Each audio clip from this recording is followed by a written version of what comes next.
Good afternoon. I'm Shanna Holden, Director of Educational Programs here at Community Storehouse, and I'm really excited. We've had wonderful volunteers in this week, making sure that while we're not able to have children in the building due to COVID, we are going to be sending them home each week with an amazing experience, a little distance learning, but it's what we can do in the moment and to make sure that the children are getting what they need to prevent summer slide. So first and foremost, let's talk wellness. We are going to be sending them home with lots and lots of snack packs. Normally they would get one of these each day, so obviously they're going to be going home with quite a few snacks every Monday, little sampling out front. Then hygiene supplies. Hygiene is really important for the whole family to feel good about themselves, so we'll be sending them home with hygiene supplies.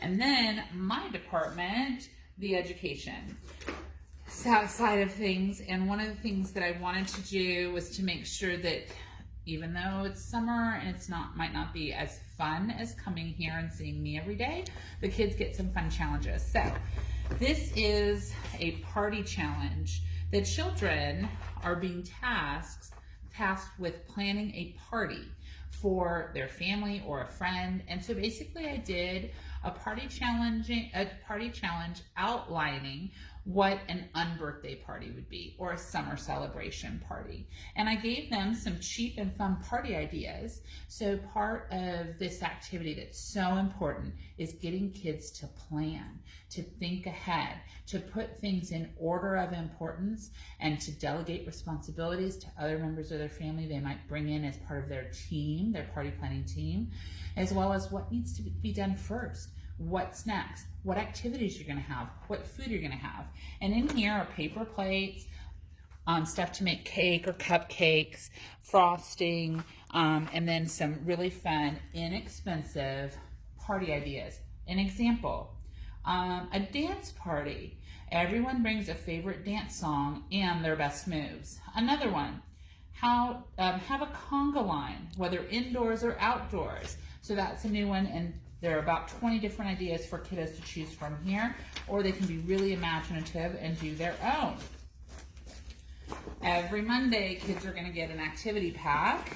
In this pack, some of the activities include sight word practice. So this one happens to be a first grade bag. Of course, when you get up to your rising fifth graders, that would be part of our summer tutoring program, their pack is going to have more difficult activities. But on the back of their sight word practice pack, it talks about practicing sight words about 3 minutes every day. It gives a little advice to the parent, as well as other ways to practice sight words. For example, skywriting the word in the air, or making the word in Play-Doh. So lots of good sight word activities there, because that is so important for fluency. Inside the backpack, students will find their activity folder. Ooh, it's stuffed. We have information for the parent, including community resources that they might need over the summer due to unemployment or limited employment. So we have lots of great activities or resources for the parent to look at here. And then we have great STEM, like here is a buoyancy activity for kiddos, where they're gonna find out what items float and sink in freshwater or salt water. So we have that activity. We have leveled reading books for them to do, and then a review packet of skills that they should have mastered in the grade that they just finished. So again, combating that summer slide, we're gonna make sure that they're practicing the English language arts and mathematics skills for the grade that they just finished. And that's really important since they missed the last bit of that of last year. So that'll help them be ready for this coming school year.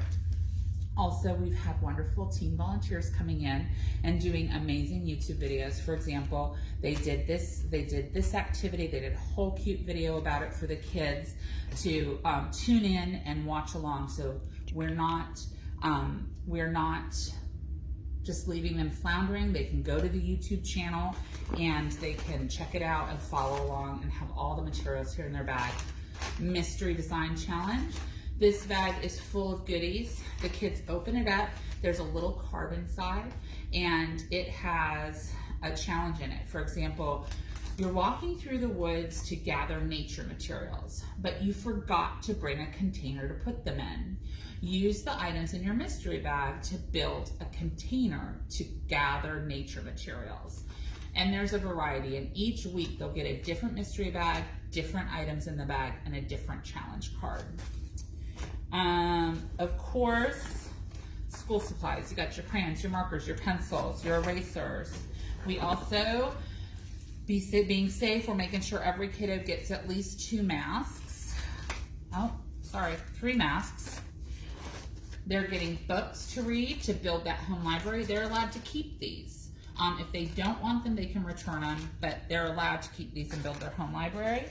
And then here's another activity. This is the last one I'll show you. But this one, again, this is our first grade bag, our rising first grade bag. And this is how to build an I Spy bottle. And since obviously we have an ocean theme, we're doing an ocean themed I Spy bottle.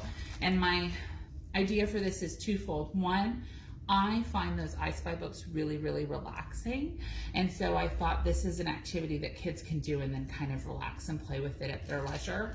So what they're gonna do is they're gonna use their sand and their ocean themed items. We have shells and turtles and little jellyfish, and here's a little shark eraser and a bottle. And they're gonna make a little list of the items that they'll put in their bottle, fill it with sand, put everything in here, and then be able to I Spy and also have their family members play along. All right, so this is a sneak peek of week 1. Hope you enjoy it. Root for our kids. They really made it with distance learning. Have a wonderful summer.